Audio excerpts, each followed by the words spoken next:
Hello, Richard here, and welcome to part 6 of the series on restoring the old school workbench. Now, where we left it last time was I just glued in the beech strips here that basically fill in this groove where the tool weld board fits. So we left that gluing. That's now fully cured. It's been planed off, and that's looking rather nice there. A bit of a go faster stripe along there. Couple of jobs left to do. First of all, we need to fill in some of the holes on the top. So the holes where the vise was mounted, we need to get those blocked in, which I'll be doing with a big lump of beech. After that, we need to then recut this groove lower down. And at that point, we can pretty much call this done, and we can move on to the front slab.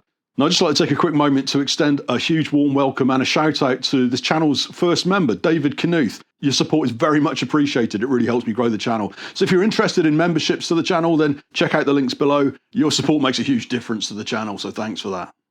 Right, so let me bring you in a little bit closer and we'll have a look at how we're going to plug some of these holes. Okay, so this is one of the holes that was on the bottom of the slab. As we said before, the slabs have been flipped upside down. So now we need to fill in these old vise holes.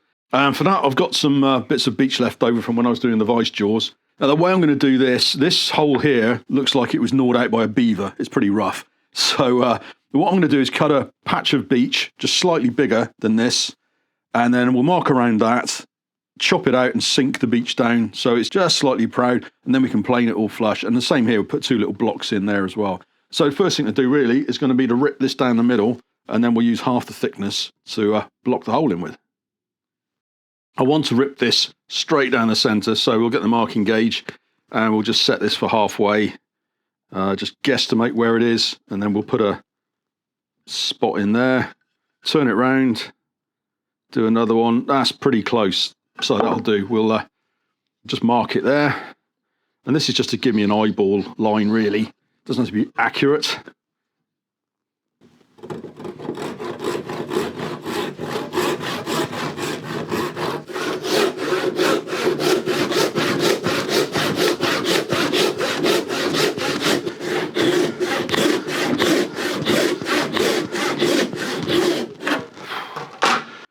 Well, that's the jumper coming off. New Year's resolution, buy a bandsaw.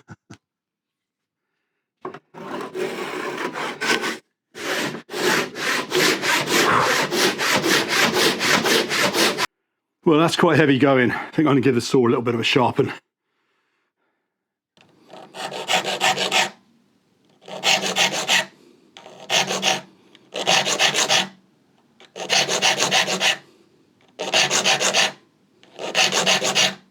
Right, that's the saw sharpened up, so let's see if we get any more sawdust this time.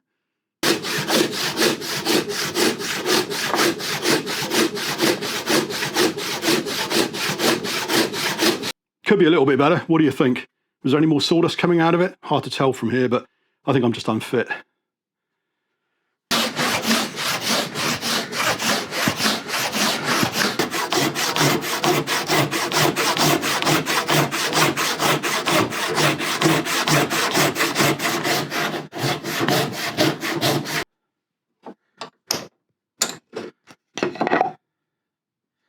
Okay, well that's that big chunk of beech ripped in half. The next thing to do is to mark out a rectangle of beech here that will just be slightly larger than the hole. And then we can put it on, scribe around it, and chop it down so it's almost flush. And I'll leave it so that the rough sawn side is face up. Then that can all be planed flush at the end, make it a lot easier. Right, so let's measure this up. Cut a piece off this. More ripping. Okay, right, let's mark out the size that we want. So this bit here, this little gouge here, comes as far as 25 millimeters from the edge. Call it an inch. The widest extent here is 35 millimeters, that is, which would be in old money about 1 3/8 by the look of it, thereabouts. So 35 millimeters thick, we want that. The length is pretty good, so the length of it is already kind of the right length. Spot on. So just need to cut a 35 millimeter strip off of here, and then we can start to scribe this in. All right, let's set the marking gauge to our size, which is 35 millimeters, thereabouts.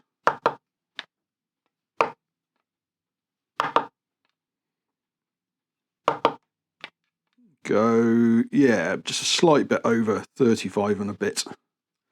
Will do. We scribe a line.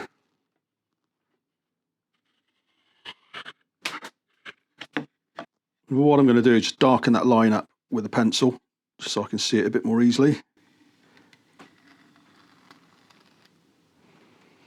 I'm using one of these at the moment, a little mechanical pencil, 0.7mm, and what I'm finding is that if you use the softer leads, use 2B leads, rather than the HB or harder ones, the softer ones create a blacker line. So yeah, if you're going to try it, try 2B lead and then makes a nice black line, as you can see. Right, let's get that ripped down and then we can get that chopped into place.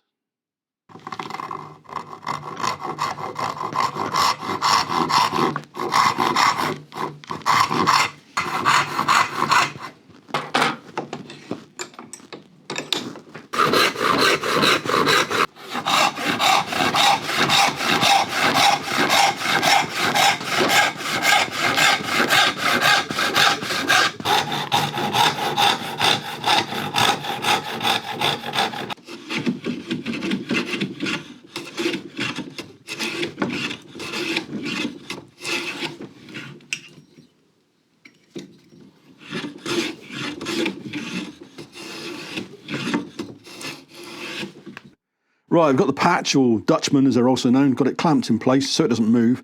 And then we'll just scribe around it carefully. And then we can chop it out with a chisel and we can get it fitted.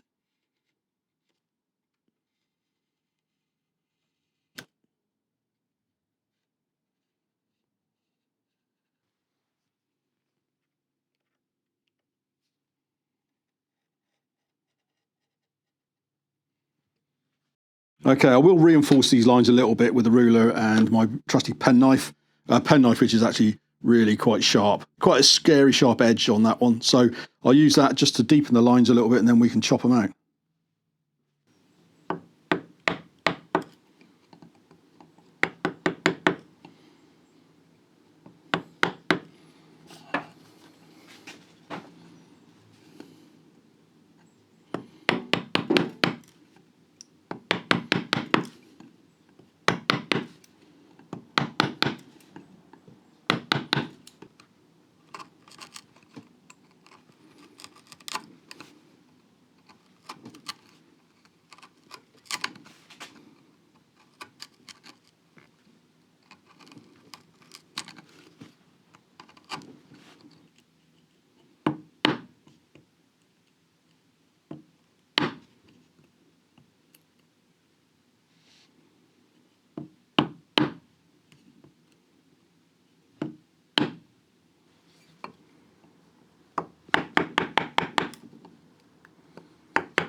Right, so that's the recess cut and chopped out, and using a height gauge, old-fashioned height gauge, just check that it's down to depth all the way round, having been routed out with the granny's tooth, and that's all pretty good. So let's get our Dutchman, pop it in, and give it a gentle persuade.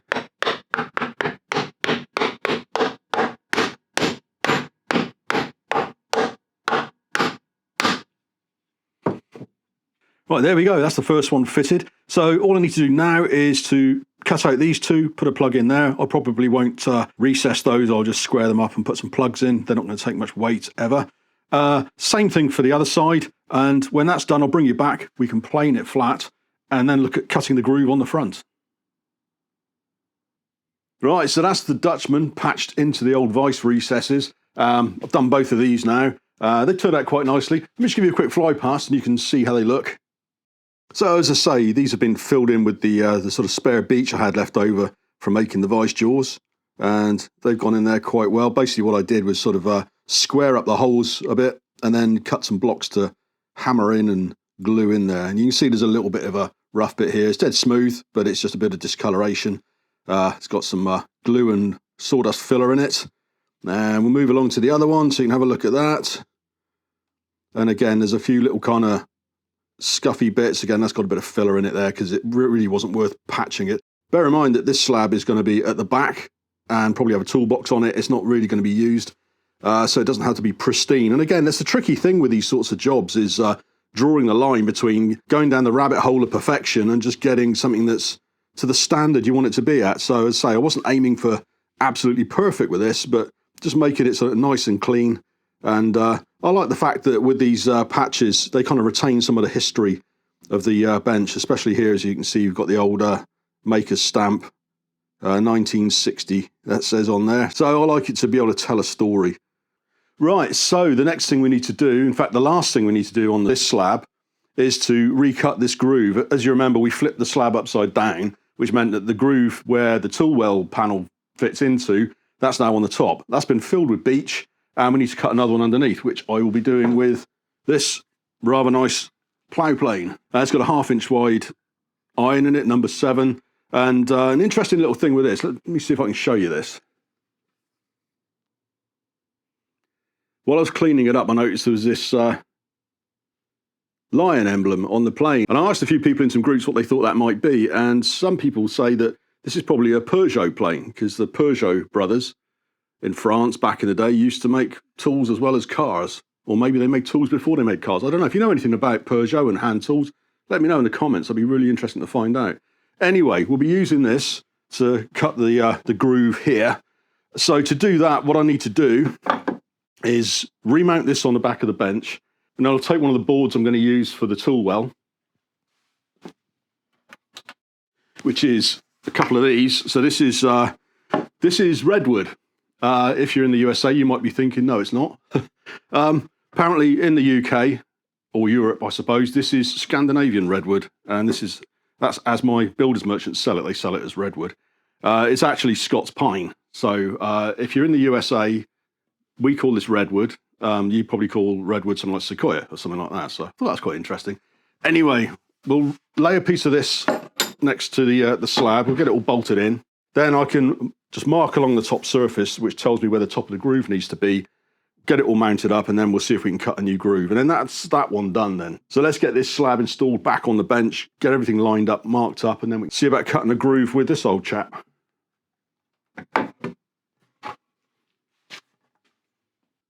Well, that's the rear slab bolted into place, and I've got one of the tool well boards just resting in there, which we will mark off in a moment. But that gives you an idea of the sort of the finished bench. Imagine the front slab being as clean as the back one. And that's kind of what we're going to end up with, which will be rather nice. I'm looking forward to working on that. So with this board, one of the boards I've got has a bit of a twist in it, so I've picked the flattest one so it doesn't rock. And then what we need to do is just sort of draw a line along there with a pencil, scribe it, and then we'll see about ploughing out a groove. So let's get that marked up and we can be ready to cut it.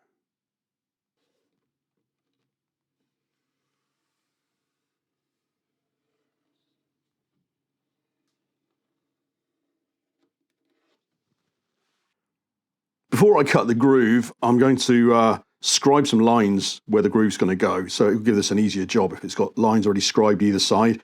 So what I'm going to do is take a mortise gauge, and I'm just going to set this to the width of the iron, or the blade. Okay, that looks pretty good.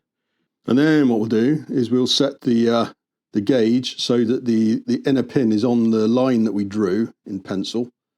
So let's just get that roughly in the right place. That looks pretty good.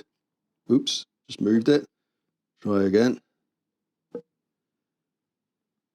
Right, that's pretty spot on. And then what we can do is we can just scribe both the lines along here before we plane it. And I've run this all the way along the slab, and the good news is that the line stays parallel pretty much all the way along, which is good news. And you'll notice as well that where the bench has been sort of well loved by school children, there are going to be places where the groove actually breaks out of the side, but that doesn't matter. That's okay. That'll be underneath and hidden. So with that done, we'll score our marking lines, and then we can start taking some cuts.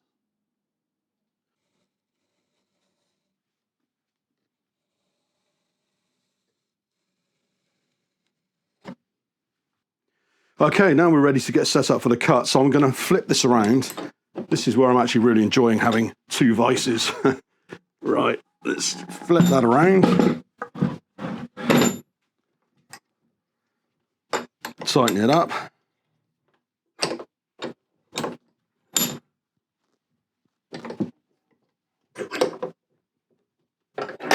And now we can get the plane set up. There's a number of things you can adjust on a plough plane like this. To begin with, it's got a fence. So the fence sets the width of the cut, and you can adjust the actual width with these two nuts here, and then there's a couple of lock nuts so you can lock off the width, which we'll be doing in a bit. This one also has a depth adjustment, so you loosen these two wing nuts on the side, and then you can set the depth it will cut to, and once it gets to depth, it'll stop cutting.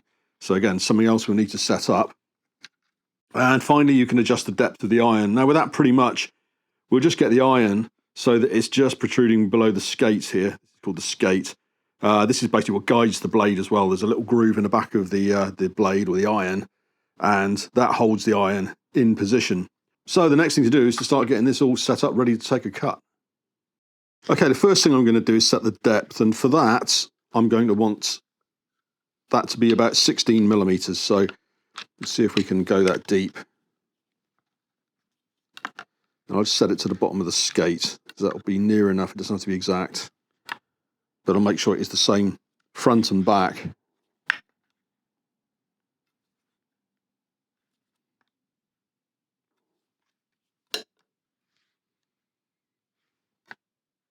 All right, that's pretty good. So tighten those up.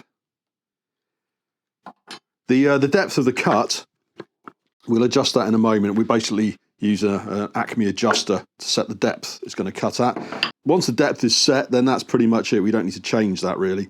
It should just keep on cutting. Now the next thing we'll do is set the fence width. So let's get that on there and start to get that set up. Okay, now I've got the iron extended further than normal just so I can actually see it. And then what we'll do is we'll just adjust the fence until we're just on our line there. And then we can lock it in place. Right, so the last thing to do before we start cutting is to set the depth of the iron. Now I've retracted it back in again, so it's below the skate. And as I said, the adjuster is this fine tool here. So to do the adjusting, this is going to be a little bit tricky to hold it and show you, but what you do is you tap the iron and you'll feel it move a little bit. You get a feel for it. So you feel it go in a bit, and then you tighten the wedge back in. Gentle tap, and then you have a look at the iron and you see where it's looking. Let's have a look. Still a way to go. So they've got to be a bit careful with this. You don't want to sort of give it a whack and then for the iron to sort of shoot out and go in your hand. So be a little careful with that. Equally, you don't want to hit it and for it to fly out and hit the floor either, and then because it'll go blunt. Right, so what we do is just carefully give it a tap. So you tap the iron, tap the wedge. The iron's tapered, so it's fatter at this end than it is at this end. So it means that as you hit it in, it loosens the wedge. So that's why you need to tighten the wedge back up. So let's have a look. We've got a little way to go yet. Let me see if I can show you that. So we're almost there. And I mean, the test to do is just put it on the job and just give it a little try. Not doing anything. We want to basically set this so that when we push, we just feel a slight cut because we don't want to be hogging loads of wood out, just a little bit at a time. So, yeah, I mean, the other way is just to sort of hold it here, give it a tap, give it a try. Nothing. Try again.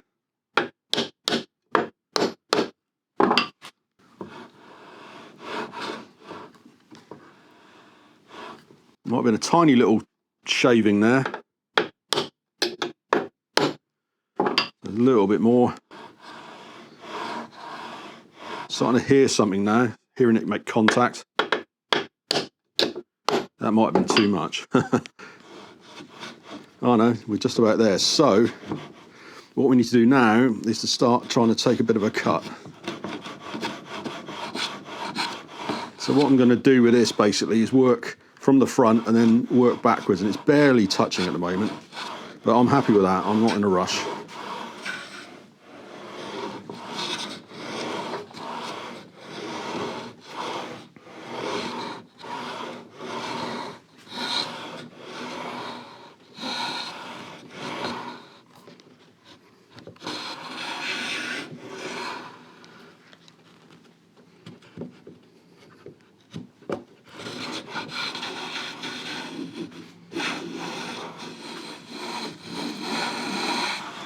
So yeah, just starting to take a mild shaving now. I'm happy with that.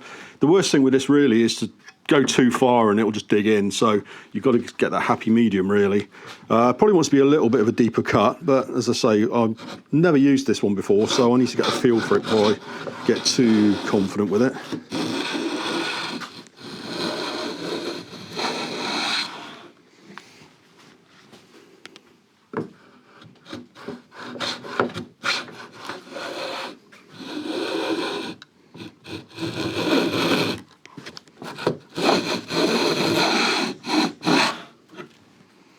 All right, and that's starting to make a cut. So carry on with that. I'm getting some shavings out of that now. So I'm not going to rush this. I'm going to take my time and we'll see if we can start to create a groove.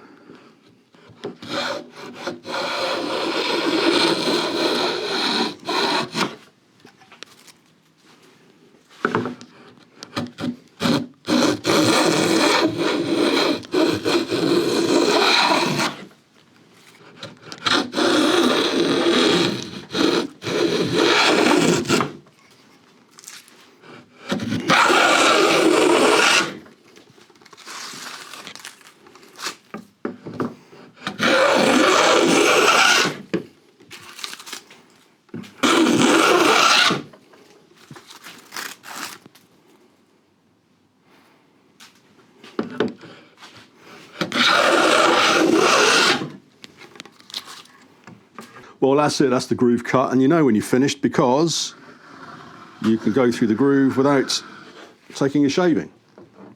I've got to say, this plane just performed beautifully, really. By the time I got the hang of it a little bit, it was a little bit iffy to begin with, but it just took out some amazing shavings, really nice, fine shavings. So, yeah, as you can see, took some really nice shavings. It's taken off quite a thickness and material as well, so luckily I got the depth set just right first time. That can be a bit of a tricky one. Sometimes you find that the iron gets sort of pulled down as you work, but this one held up really well. So what I'll do, I'll just run a smoothing plane over the arises here, just to clean the edges up a little bit so they're not sharp, so I don't get any splinters off them. And then that's that slab done. Really, it's just a rinse and repeat for the front slab. So I'll get on and do that, and I'll bring you back in when we're finished. The only thing with that is what I'm going to do, because I've got to remove the front of the bench effectively, I'll temporarily bolt this slab on the front. So at least I can just clamp stuff to it, even if I don't have any vices. Get the front one done, and then I'll bring you back when we're ready to fit the tool well boards.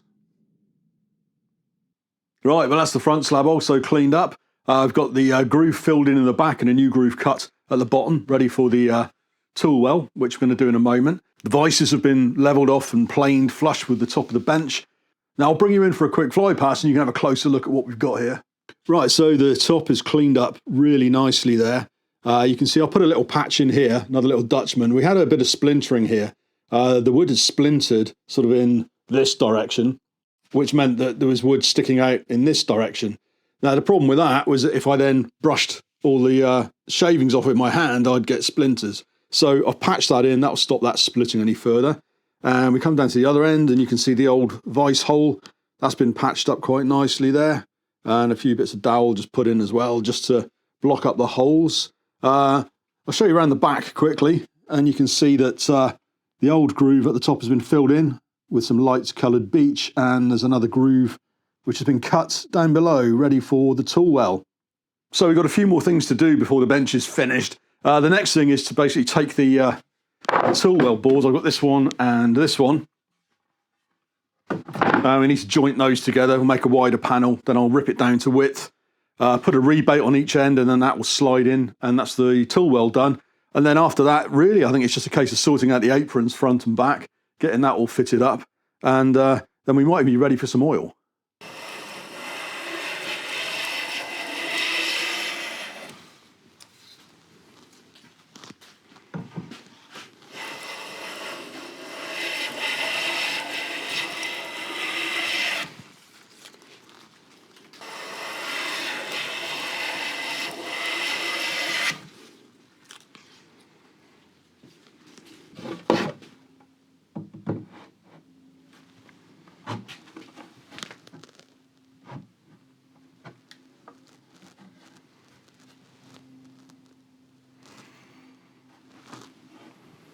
All right, let's get some glue on the go.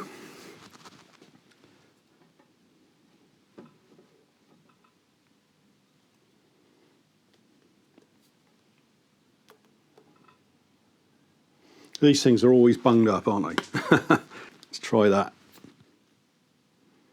There we go, that's better.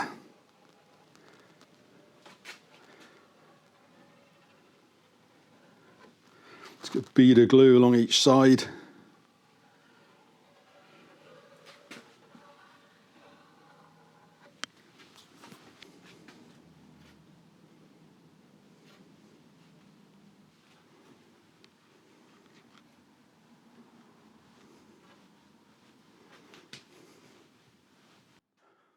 All right, let's bring the boards together.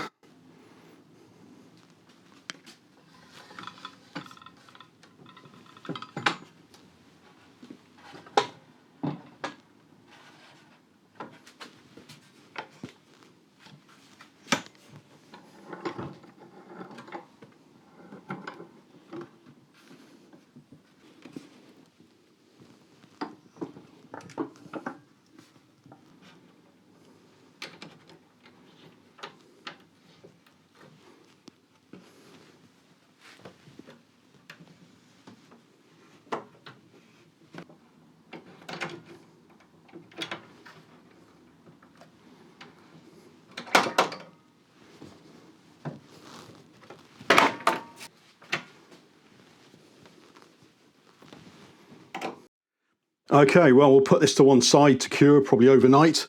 Meanwhile, I can get on with sorting out the front apron. One of the last jobs we need to do is to sort out this front apron. Now, if you've been following along so far, you'll remember me saying that I'm actually going to save this, even though it's like horrible. It's all covered in paint.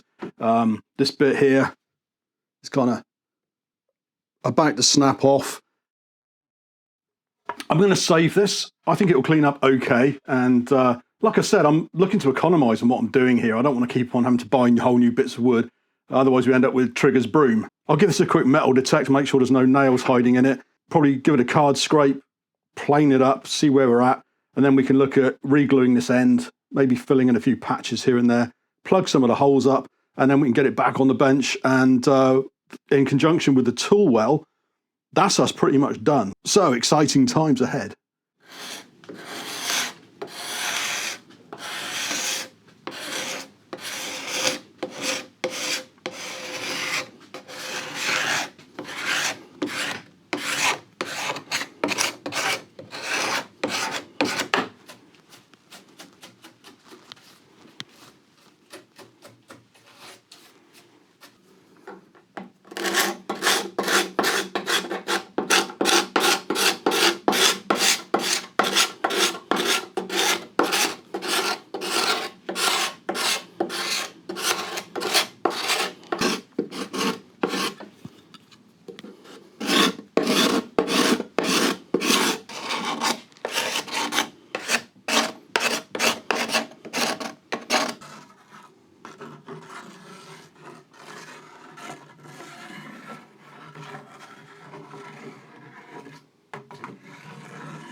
I got a few shavings I've got underneath the cap iron, so we just need to get those out. It's odd because there's actually no gap between them. This is a very straight edge, but it's probably just planing off all that rubbish and crud. It's caused some to sneak underneath, so we'll just clean that up. Right, slight technical hitch with the plane hopefully sorted out now. Jumper off, down to t-shirt because it's getting hot. Hard work this. Let's give it a few more shavings, and then we can see about patching up some of those splits and holes.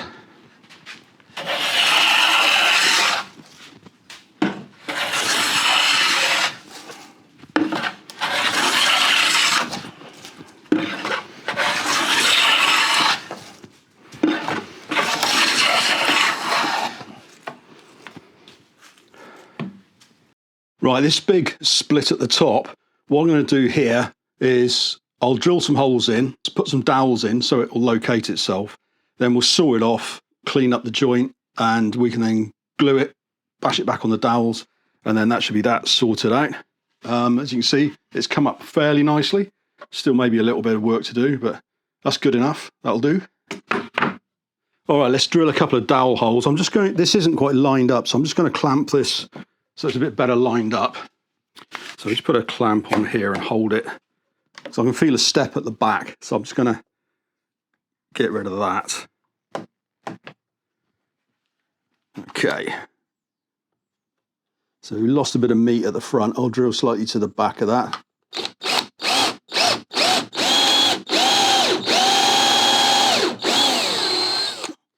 And then one on this side as well.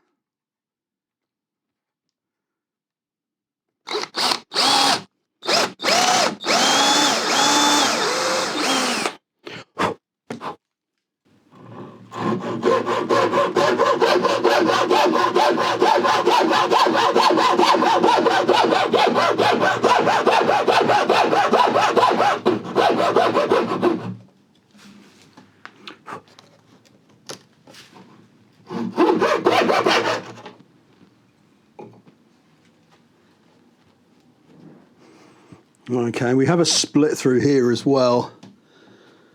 I'm not too worried about this because all the force on this is going to be downwards. So I don't know that I'm going to worry about that. Let me have a think.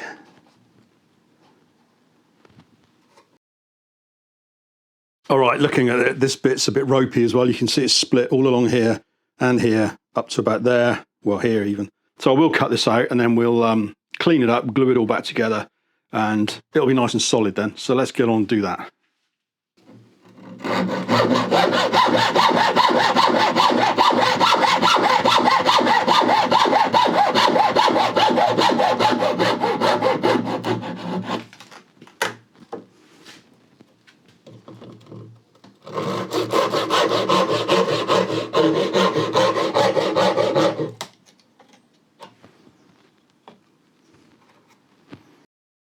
Right, so get these cleaned up, get them glued on, and then we can carry on filling in some of the holes. Right, so that's the front apron all glued up and it's been planed flat again, and that's come out quite nicely. So it's not a perfect finish. It's not like fully restored to being a pristine plank. So I'll give you a bit of a closer look at it, and as you can see, it's got a few dings still, but we're not worried about that. We'll just call that a rustic look, I think. So anyway, next job is to get this fitted back onto the bench. We'll get this on the front of the bench. And to do that, I'm going to need to take the vices off again. So we'll do that, get this all tweaked into place, and then I'll bring you back. And then the last job really, before we do the Danish oil, which is really the last job, will be to take this board that we've jointed up and prepared, and we'll saw this down and put some rebates or rabbets on the edges so that can slot in and form the tool well, and then we're pretty much good to go. So let's get the apron in, and I'll bring you back after I've done that. Right, so that's the apron all fitted, ready to go. Now, I must admit, fitting the apron was actually a lot more work than I thought it was going to be. As usual, these things usually end up being way more complicated than you think.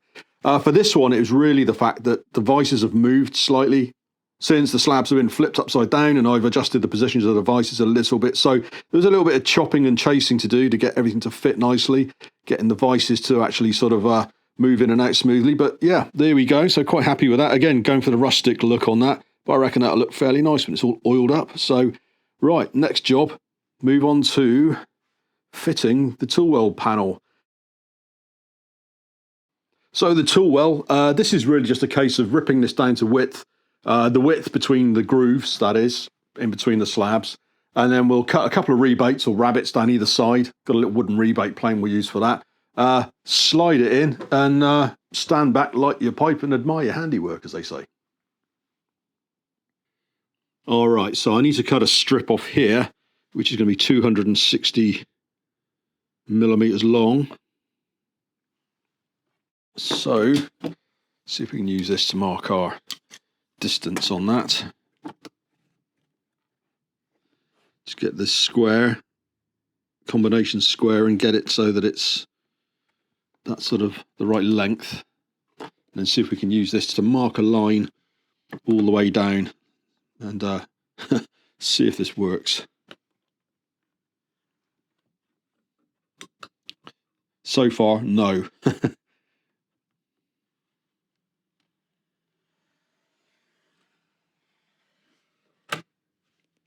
Oop, just snap me lead.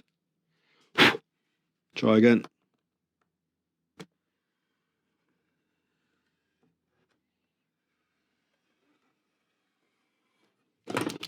Run out of space, flip it over.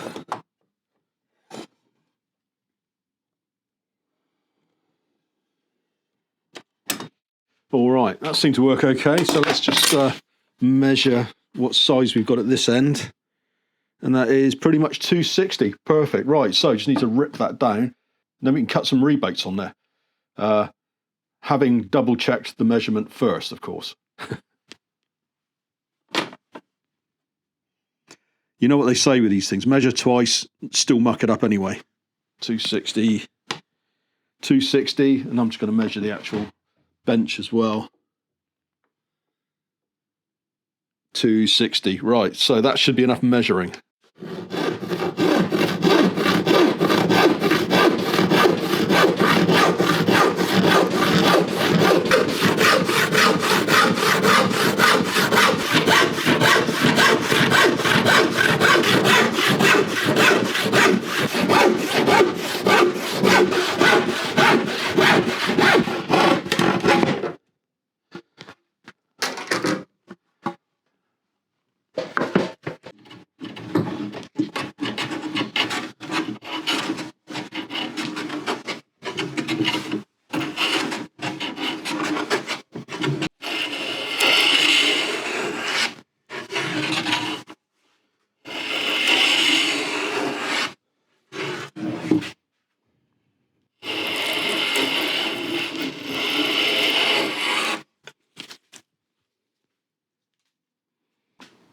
Next, we need to cut a rebate or a rabbet in this edge here. To do that, we're just going to mark a line, and we want that to be 15 millimeters deep is the width for that. So just set a marking gauge, 15 millimeters.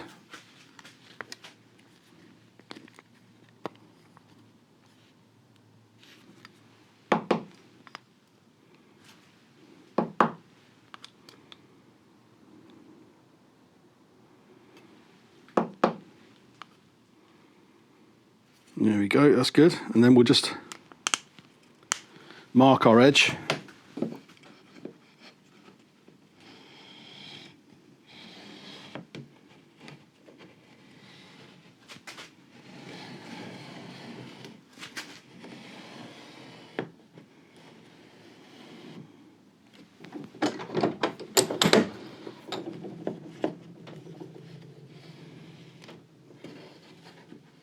Now for this I'm going to be using this old beach skew plane. It's a rabbiting plane, rebating plane, and it's got a skewed blade, makes it a little bit easier.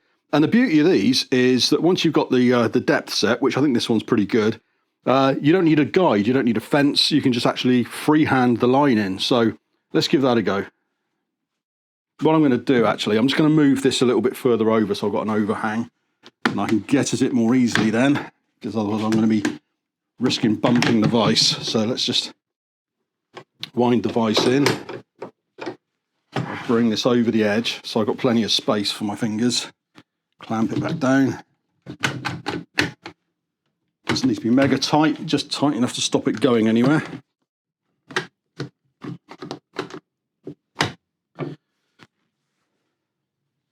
And then what I'm going to do is I'm going to hold the plane with my fingers underneath. My fingernails are going to provide the fence. The first cut we're going to go along and we'll just tilt the plane over slightly so that we're cutting on this edge here. And we'll just start to create a little shoulder, and then that will be our guide once we get going. And I'm going to just run a pencil down the line so I can see it a bit more easily.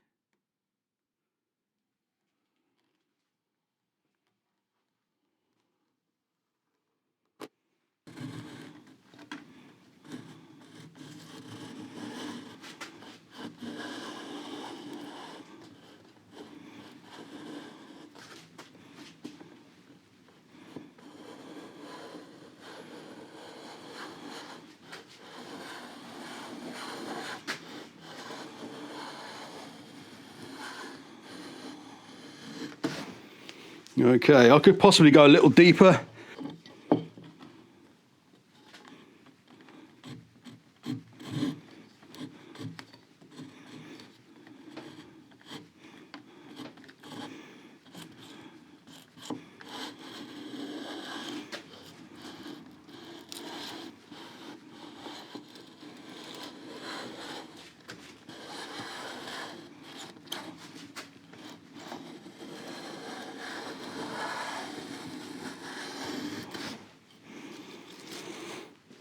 I will take it just a touch deeper than that.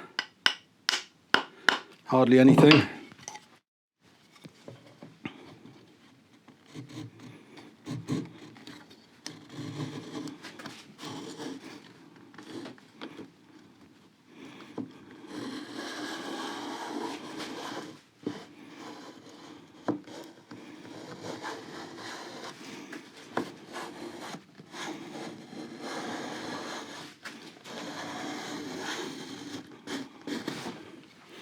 And once you get a little bit of a groove started, then the plane should start to find its own way.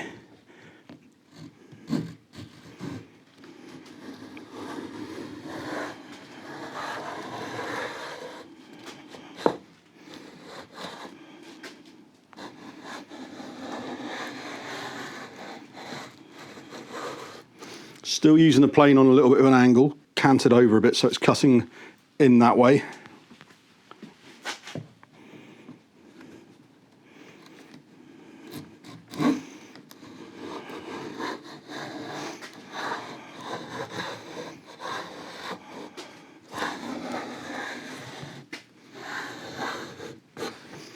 And I'm going to cut a little bit deeper still, just working up to it as I go.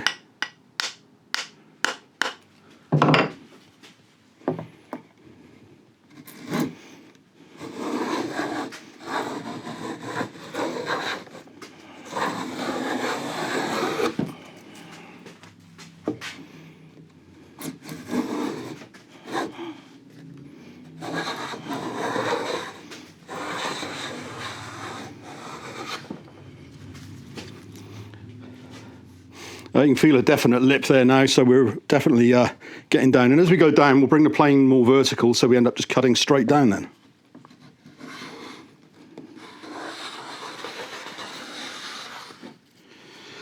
Bit more depth.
Right, well, here we are. That's the finished tool well panel, nicely rabbited or rebaited, depending on whereabouts you come from.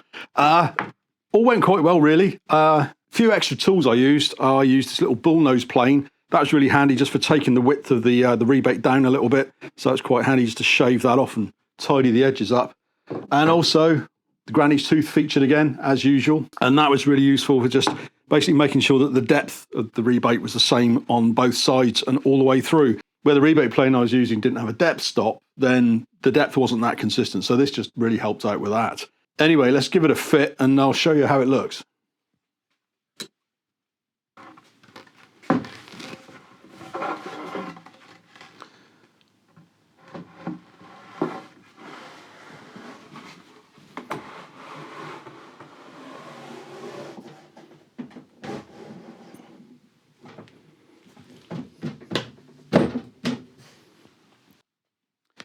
And there we go. That is basically the finished bench. So there we go. What do you reckon? I reckon it looks a lot better than it did. I'll say that much. It's been a lot of work, as always, more work than I anticipated.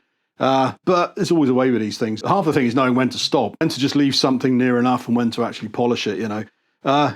Anyway, I'm really happy the way it's turned out so far. So final things to do. I've still got a few bolts to put in here and there. I'll probably run the plane over it one last time and then we'll give it a coat of Danish oil and then we'll go for the final reveal. Right, well at this point I'm going to call it done. Everything's up together, everything's been planed clean. Still waiting on a couple of carriage bolts for the sensor, but I can fit those later when they arrive. And the moment we've all been waiting for, well I've certainly been waiting for anyway, is Danish oil time. So this is really the best part of the job, when you get to sort of look back at all your hard work, give it a coat of oil and actually see the natural beauty of the wood come out. So I'll bring you in a bit closer and then we can start getting some of this oil applied.